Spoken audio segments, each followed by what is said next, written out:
নমস্কার বন্ধুরা, শুভ সকাল। আপনারা সবাই কেমন আছেন? আশা করি ভালো আছেন। ভালো থাকুন, সুস্থ থাকুন। ফেসবুক থেকে তো শুনলাম অনেক টাকা পার্সেন্ট কমিয়ে দিচ্ছে। কমিয়ে দিলেও আপনারা মন দিয়ে কাজ করুন, ঠিক একদিন প্রফিট হবেই।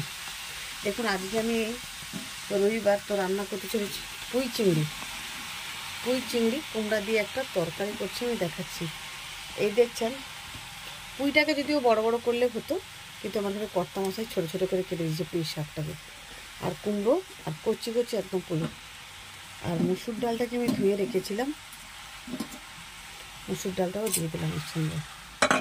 এবার আমি এটাকে ভালো করে সেদ্ধ করব।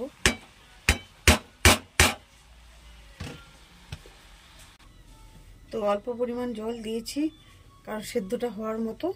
হলুদ দিলাম, নুন দিলাম। অনেকে আবার এটা কুকারে সেদ্ধ করে, কিন্তু আমার ঘরে কুকারে সেদ্ধ করা জিনিস খুবই কম খাই।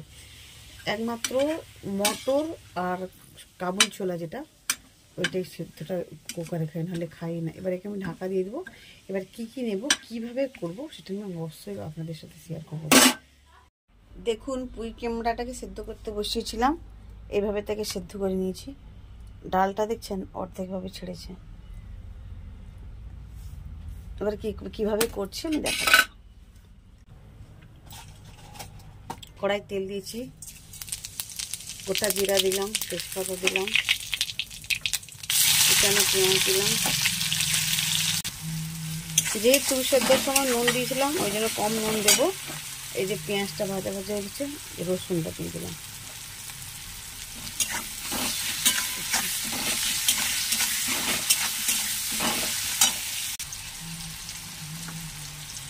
আদা বাটা,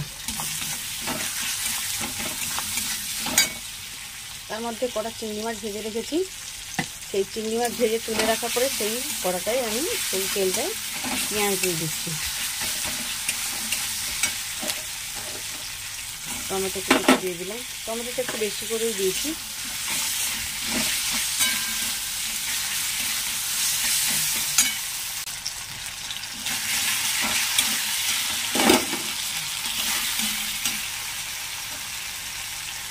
লঙ্কা গুঁড়ো,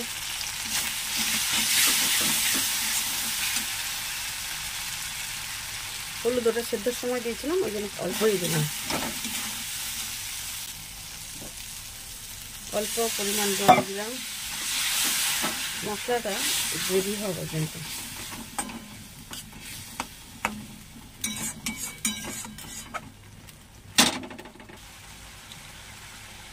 ভাজা চিংড়ি মাছগুলো দিয়ে দিলাম।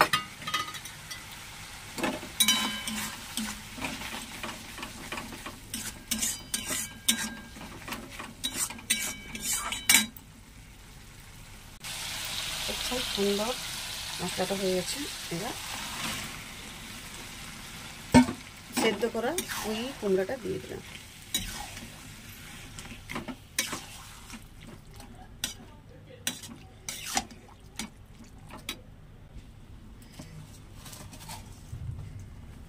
অল্প পরিমাণ চিনি দিলাম, নুনটা দেখে তারপরে দিব।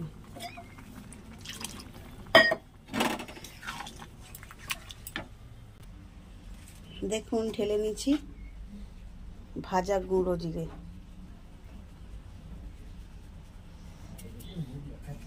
একটু মিশিয়ে দিলাম। গরম মশলা একটু দিয়ে দিলাম। পুঁই কুমড়া হয়ে গেল।